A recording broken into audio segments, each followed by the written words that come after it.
성도님들, 오늘은 기도에 관한 말씀입니다. 이 기도라는 말은 참 교회 다니면서 많이 들어보셨죠. 그런데 정작 지금 저를 위해 한번 지금 이 자리에서 기도 한번 해주세요. 혹은 기도를 부탁하면 손살을 치거나 피하거나 부담스러워합니다. 예전에 한 교회에서 제가 이제 면접을 본 적이 있었는데, 그때 저한테 전도사님 기도 한번 해주셨을 때, 전도사인 저도 되게 당황했습니다. 면접 잘 보고 가는데 기도 한번 해주시고 가시죠 이러시는 거예요. 그것도 그쪽 교회 성도 교육자들이 다 있는 데서 기도를 하라고 하니까 교육자인 저도 기도가 여간 부담스럽지 않았습니다. 이처럼 기도는 말처럼 쉽지 않습니다. 오늘은 이 기도 중에서도 흔히들 중보기도라고 하는 합심기도에 대해서 한번 생각해 보려고 합니다.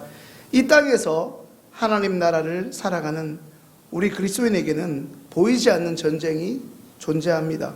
이 전쟁은 평소 우리의 생각과 마음을 틈타고 들어와 조금씩 우리의 삶을, 그 삶 속에 살아가는 우리를 괴롭히고 결국은 우리를 넘어뜨리는 것을 목적으로 두며, 이 전쟁의 배후에는 공중권세 잡은 자라고 하기도 하고 사단이라고 합니다. 그러니까 이 전쟁은 사탄의 영역입니다. 반면에 우리에게는 그 악한 사단의 세력을 무너뜨리고 이기고 승리할 수 있는 또 하나의 승리의 무기가 있습니다. 그것이 무엇이죠? 기도입니다. 그렇다면 성도님들, 기도란 무엇이겠습니까?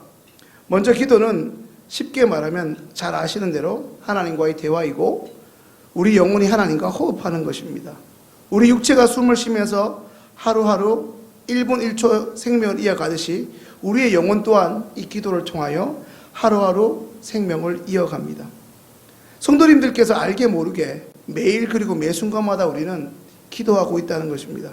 먼저는 우리도 모르는 사이 기도하는 경우가 있고, 이제 나오신 여러분들의 가족이 여러분들이 회사라고 갈 때나 여러분들이 특별한 일이 있을 때 혹은 범사에 기도하고 있다는 것입니다.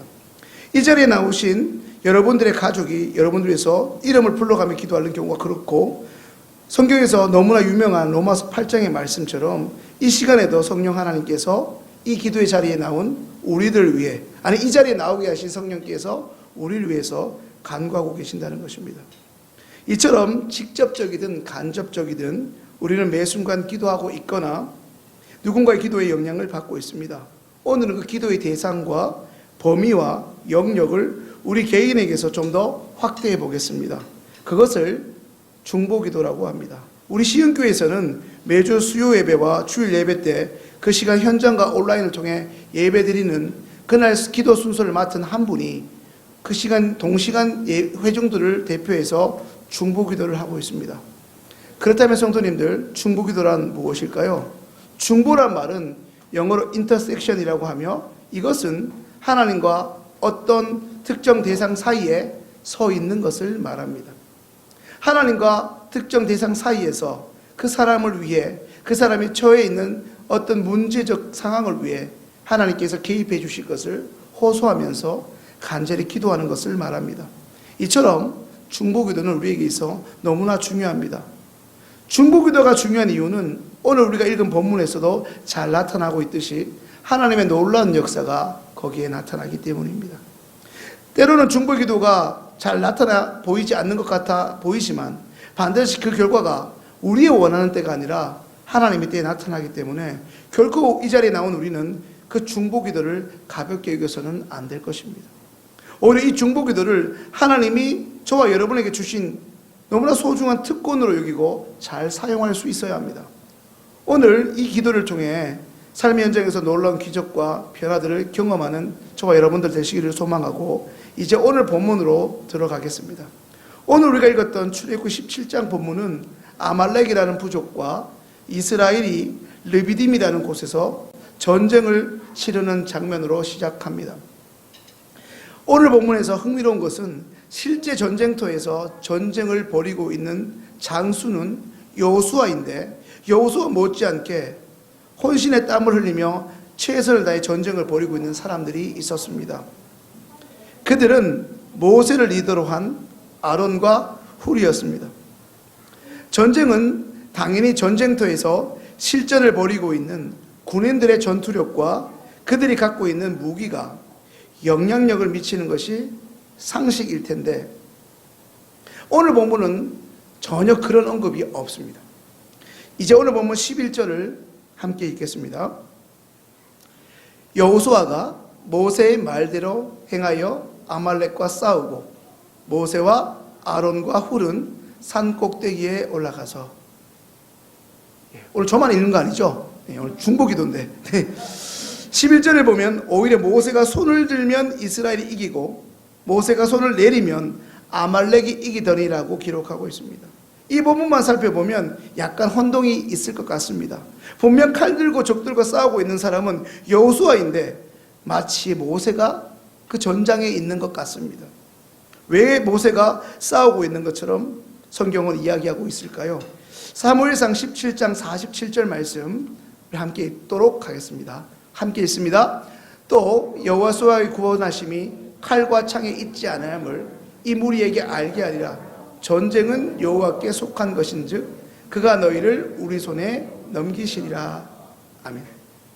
방금 읽은 그대로 눈에 보이기에는 여호수아 혼자 혹은 여호수아와 그 병사들이 싸우는 것 같고, 그래서 전투 중인 여호수아가 칼솜씨가 좋으면 혹은 장군으로서 지략이 뛰어나면 그래서 이기는 것 같지만 사무엘상에서 말씀하시는 전쟁의 성패는 하나님께 달린 것입니다.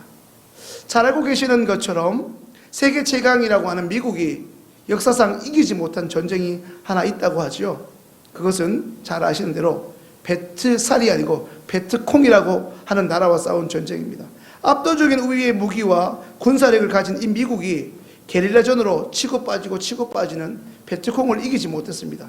이 작은 나라 하나를 이기지 못했죠.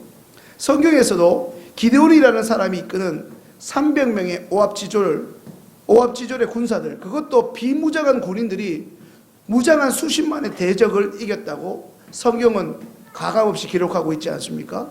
오늘 본문에서 모세가 손을 들었다고 기록하고 있습니다.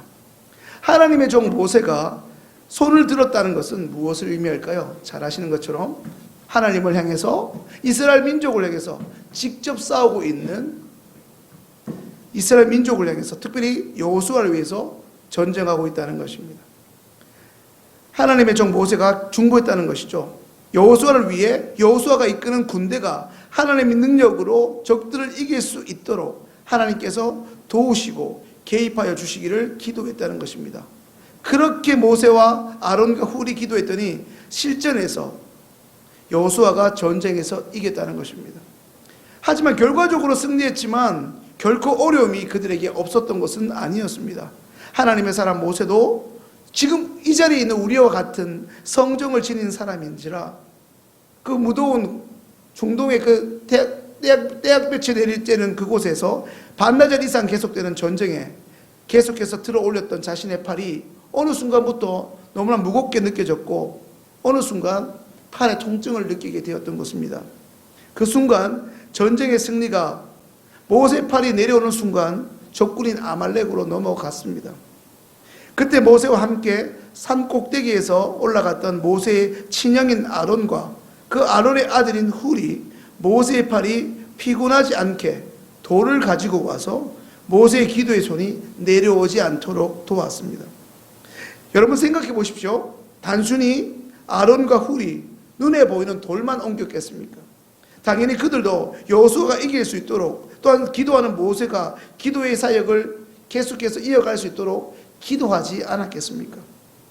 사랑하는 시행의 성도님들, 아니 이 자리에 나오신 시행교회 기도의 영상 여러분, 하나님의 자녀인 우리가 예수를 구주로 믿는 공동체라는 의미를 가진 교회가, 주님의 몸된 교회가 한마음 한뜻으로 한자리에서 기도할 때 어떤 일이 생기는지 이제 신약 성경에 기록된 예를 한번 살펴보도록 하겠습니다. 사도행전 12장 5절에서 7절 말씀입니다. 함께 읽습니다. 베드로는 옥에 갇혔고 교회는 그를 위하여 간절히 하나님께 기도하더라. 헤롯이 잡아내려고 하는 그 전날 밤에 베드로가 두 군인 틈에서 두 쇠사슬에 매여 누워 자는데 파수꾼들이 문 밖에서 옥을 지키더니 7절 말씀입니다.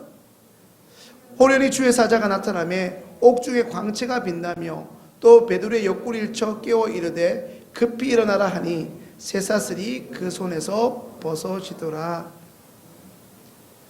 사도 베드로가 주님의 복음을 전하다 옥에 갇혔습니다. 그러자 사도 베드로를 위해서 그에게 복음을 들었던 사람들도 있고 동역했던 장로님들도 계셨을 거고 교회 구성원들이 일제히 약속이라도 한 것처럼 간절히 베드로가 석방될 것과 앞날을 위해서 기도했습니다. 사도행전 12장을 읽으면 놀라울 것이 뭐죠? 정작 기도했던 그들이 기도의 응답을 인정하지 않는 거죠. 우리도 그럴 때가 있지 않습니까? 간절히 기도했는데 실제로 그 일이 현실 세계에서 일어난 줄 모르는 것이에요. 그러니까 기도 응답을 확인하려면 기도하고 나서 적어둘 필요가 있습니다. 몇 날 며칠에 그것을 위해서 기도했는지. 때로는 우리가 일어날 것을 놓고 기도하지만 일어났을 때 그것을 인정하지 못할 때가 있는 것이죠. 베드로가 옥에 가실 때 성도들도 그랬습니다. 오죽 그들이 몰랐으면 몇 번이나 일깨워줘야 그들이 하나님께서 천사를 보냈다고 인정했겠습니까? 이와 같이 기도는 오늘 이 자리에 나온 우리에게 주어진 하나님의 선물이자 특권입니다. 나 혼자서는 도저히 불가능한 일도 내 주변의 사람들이 인간적으로 해결할 수 없는 상황에 처해져 있을 때, 그 순간 하나님께 기도할 때 이제 모든 것이 하나님 손에 달려 있음을 믿고 그분께 맡겨드릴 때 그 순간 놀라운 일이 일어납니다. 문제가 해결되고 치유가 일어나게 되는 것이죠. 그런데 그것은 기도한 내게 있지 않고 오히려 우리에게 기도를 허락하신 하나님이 친히 하시는 일이며 철저히 하나님의 능력에서 일어난 일입니다. 오늘 이 금요 기도의 자리를 위해서도 매주 1시간에서 1시간 반 전에 우리 교역자실 옆에 권사회실에서 열심히 중보기도를 하시는 시흥교회 기도의 용사분들이 계십니다. 찬양팀의 찬양을 위해, 설교자의 말씀 선포를 위해, 그리고 연하여 합심하여 기도하는 기도자들과 그 기도 제목을 위해서 일찍 교회에 오셔서 기도하는 중보기도팀이 계시다는 것입니다. 마치 오늘 본문의 모세와 아론과 훌처럼 말입니다. 저는 기도의 능력을 언제 느끼냐면 제가 준비한 그 이상으로 설교가 잘 될 때뿐만 아니라 도저히 저도 은혜 받을 수 없는 설교에 은혜 받았다고 성도님들께서 막 제 손을 잡고 가실 때, 이건 정말 하나님이 하신 일이다. 그럴 때를 많이 경험하죠. 동시에 기도하고 있는 가족을 비롯해서 이 기도를 위해서 기도하고 있는 보이거든 보이지 않던 그 중보 기도자들의 그 힘, 그리고 그분들을 기도시키시는 성령 하나님의 은혜의 섭리라는 생각들을 떨칠 수가 없는 것이죠. 마치 오늘 이 자리에 나온 우리 한 사람 한 사람들도 생각해 보면 가깝게는 우리 할아버지 할머니를 비롯한 우리의 가족들과 또한 우리를 전도한 이전에 그 많은 사람들의 눈물의 기도 덕분에 오늘 우리가 이 자리에 있었다는 사실입니다. 어찌 보면 오늘 이 자리에 있는 우리 한 사람 한 사람은 어찌 보면 가장 교회와 안 어울리는 사람이고 가장 목사와 안 어울리는 사람이고 가장 이 기도의 자리에 안 어울리는 사람, 불금이라 하면 우리는 세상으로 향했던 사람인데 이제는 은혜의 성령의 불을 사모하면서 온 사람들이니 어찌 우리가 하나님 은혜에서 은혜를 논하지 않을 수 있겠습니까? 이제 말씀을 정리하죠. 뿐만 아니라 매일 짧은 시간일지는 모르지만 새벽 기도 시간에 설교자의 말씀 선포 이후에 설교자와 함께 매일 그날 주시는 말씀의 은혜를 생각하면서 시흥교회 모든 권속들이 성령 충만하고 말씀 충만하고 사랑 충만하고 은혜 충만하실 수 있도록, 그리고 우리 시흥교회를 위해서, 우리 시흥교회 다음 세대를 위해서, 몸과 마음이 아픈 환자분들을 위해서, 이 나라 대한민국과 국민들과 한국교회 온 세계 열방의 선교 사역을 위해서 그 일들이, 그 기도 제목이 마치 내 기도 제목인 양 한마음 한뜻으로 우리는 뜨겁게 기도하고 있습니다. 이 외에도 우리가 알아채지 못하는 시간과 공간과 모임 속에서 우리를 위한 기도가 끊임없이 하나님께 드려지고 있다는 사실입니다. 사랑하는 성도님들, 우리가 예수님을 믿는 이로써 이전보다 성숙해졌다. 기준이 무엇인지 아십니까? 그것은 내가 매일 하나님께 기도하는 내용과 기도의 경계가 어느 순간 나에서, 우리 집에서 다른 사람으로 울타리를 넘어가기 시작할 때입니다. 나만 좋은 직장 다니고 월급 받으면 끝이다. 하나님의 도우심으로, 하나님의 응답으로 나만 잘 되고 우리 집만 잘 되는 것에서 넘어서 우리 교구, 우리 구역, 심지어 나랑 전혀 무관하지만 시흥교회 건속을 위해서도 기도할 수 있는 것. 아니 기도하고 있는 내 자신을 발견하게 될 때 예수 믿는 이로서 이전보다 성숙해졌다고 말할 수 있습니다. 그저 우리 자녀들이 좋은 학교 가고 건강하고 우리 가족만 잘 되는 것을 위해서 기도하는 것을 뛰어넘어 우리 교회, 우리 동네, 우리나라, 세계 열방을 위해서 중보하는 것이 성숙한 그리스도인들의 모습이라 것입니다. 앞으로 우리 성도님들의 기도 시간에 이전보다 더 많은 양의 중보 기도를 하실 수 있게 되기를 소망합니다.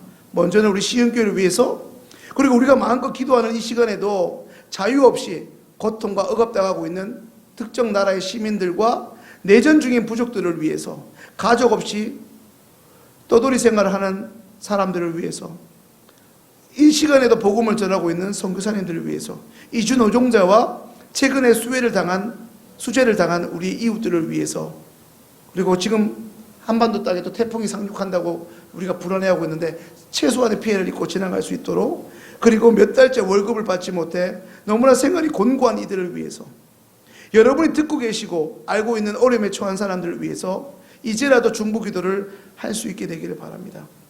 그것이 여러분들이 하나님을 믿는 하나님의 자녀로서 마땅히 해야 할 일인 것입니다.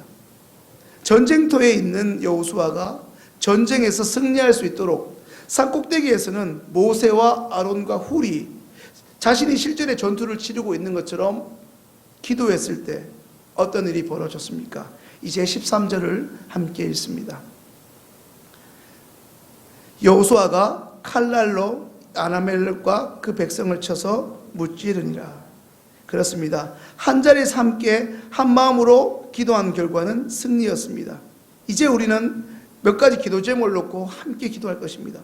습관을 뛰어넘어서 간절히 부르짖을 것입니다. 김 집사님이, 오늘 이 자리에 오신 김 집사님이 넘어지거나 믿음이 흔들리지 않도록, 세상 속에서 믿음을 잃지 않도록 오늘 이 자리에 계신 이 권사님께서, 김 장로님께서 삶의 모든 자리에서 늘 예수님이 원하시는 성령 충만할 수 있도록 최 집사님이 기도해 주셔야 하는 것입니다. 말씀을 전하는, 매주 말씀을 전하시는 담임 목사님을 비롯해서 시흥교회 모든 교역자들이 성령 충만하여 하나님의 말씀을 올바르게 잘 전할 수 있도록 오늘 이 자리에 나오신 성도님들께서 소위 빡세게 날마다 기도해 주셔야 하는 것입니다. 교회 학교 선생님을 위해서 중보 기도하는 것을 게을리하지 않아야 합니다. 이처럼 중보 기도는 다른 사람을 살리는 것 같지만 먼저는 내가 사는 길이고, 내가 살 때 그가 사는, 모두가 사는 길이기 때문입니다. 오늘 이 자리에 누구 하나 귀하지 않은 이가 없을 만큼 한 사람 한 사람 모두 다 하나님의 자녀로 이루어진 우리 시흥교회 공동체가 더 뜨겁게, 더 견고하게 조안해서 하나 되고 사단의 능력을 파하기 위한 강력해지는 공동체가 되는 비결도 이 중보 기도에 달려 있는 것입니다. 오늘부터 우리의 기도가 우리 자신을 위해서, 가족을 위해서만 하는 그 기도의 차원에서 벗어나 우리 모두를 승리케 하는, 우리 모두가 하나님의 뜻 가운데 뜻을 행하는 기쁨의 자리로 나갈 수 있는 그 기도를 통해 하나님의 능력과 역사를 날마다 경험하게 되는 우리의 일상이 될 수 있기를 간절히 소망합니다.